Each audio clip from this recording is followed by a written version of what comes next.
ఆకాశవాణి విజయవాడ కేంద్రం. ఇప్పుడు సూక్తి సుధ.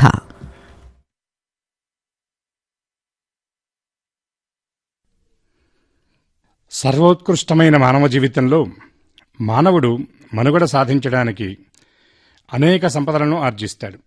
కొన్ని భాగ్య సంపదలైతే భావ సంపదలు మరికొన్ని.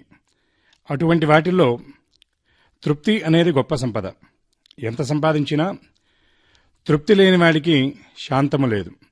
కోవా దరిద్రోహి విశాలతృష్ణ శ్రీమాంశ్చ కోయశ్చ సమస్తకోశ అన్నట్లు అన్ని సంపదలు ఉన్న అఖండమైన ఆశతో తృప్తి లేనివాడే నిజమైనటువంటి దరిద్రుడు. బలిచక్రవర్తి చేస్తున్న 100వ యజ్ఞంలో దాన పరిగ్రహణానికి ఒటువుగా వామన అవతారం ధరించిన హరిని నీకేం కావాలో కోరుకో ఇస్తాను అని బలిచక్రవర్తి అన్నప్పుడు 3 అడుగుల నేల తప్ప ఏమీ వద్దంటాడు. అదేమిటని బలి ప్రశ్నిస్తే వ్యాప్తిం పొందక వగవగ ప్రాప్తంబగులేశమైన 10,000 తృప్తింజందని మనుజుడు సప్తద్వీపములనైన జక్కంబడునే అని వామనుడంటాడు.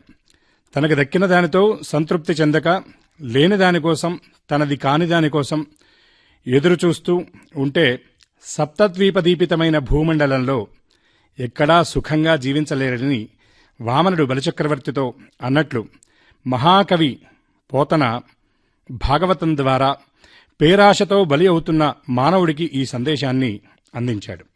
100 కలవాడు 1000ని కోరుచుండు, 1000 కలవాడు లక్షల వేలు కోరు, 1,00,000 కలవాడు రాజ్య సలక్ష్మిగోరు, రాజ్యవంతుడు స్వర్గ సామ్రాజ్యమడుగు.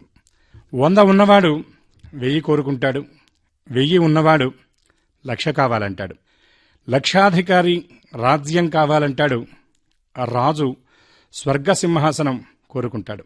ఇలా ఆశకు హద్దు లేదు. హద్దులేని ఆశ మానవుని పతనానికి కారణమవుతుంది.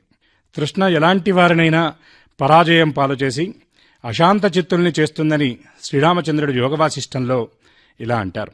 మేరు సమానుడైన మహాప్రాజ్ఞుడైన నరోత్తముడైన కోరికల చేతిలో క్షణంలో మానవుడు ఓడిపోతాడు. ఓటమి మనశ్శాంతిని దూరం చేస్తుంది అని ఎవరూ ప్రత్యేకంగా వివరించవలసిన అవసరం లేదు. కనుక కోరికలను జయించి తృప్తితో జీవించడం మానవుడు నేర్చుకోవాలి. ముఖమంతా ముడతలు పడింది, శరీరం జర్జరీభూతమవుతుంది, తల పండిపోతుంది, కానీ తలపులు పండకుండా శరీరాంగాలు శిథిలమవుతున్నాయి.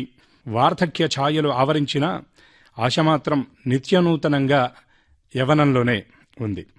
పశుపక్షాదులన్నీ రూపులేని రేపు అనేది ఆలోచింపక పగలంతా ఆహారాన్ని సంపాదించుకొని తృప్తిగా భుజించి అస్తమయానికి గూటికి చేరి నిశ్చింతగా నిద్రిస్తాయి.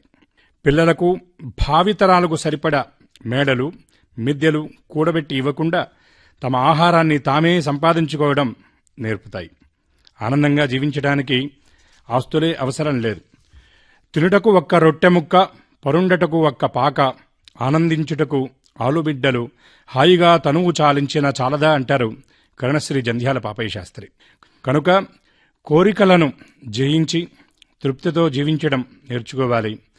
తృప్తికి మించిన సంపద లేదు, సాటిలేని ఆ సంపదే మనశ్శాంతి అంటారు శారదామాత.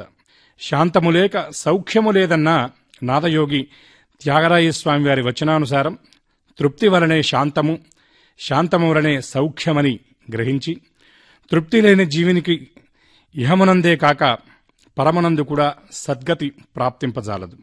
వైదిక క్రతువులలో కూడా శాంతిరస్తు, పుష్టిరస్తు, తుష్టిరస్తు అనే వేదమూర్తులు యజమానిని ఆశీర్వదిస్తారు. అనగా శాంతి కలుగు కాక, పుష్టి కలుగు కాక, విలువైనటువంటి సంపద అయిన తుష్టి కలుగు కాక, సంతోషస్త్రిషు కర్తవ్యే కలత్రే భోజనే ధనే అని 3 విషయాల్లో తృప్తి చెందాలి. తను పెండ్లాడిన భార్య, సంప్రాప్తించిన ధనం, దొరికిన భోజనం, ఈ విధంగా ఇలా తృప్తితో జీవించిన వాడే పరిపూర్ణమైనటువంటి మానవుడు.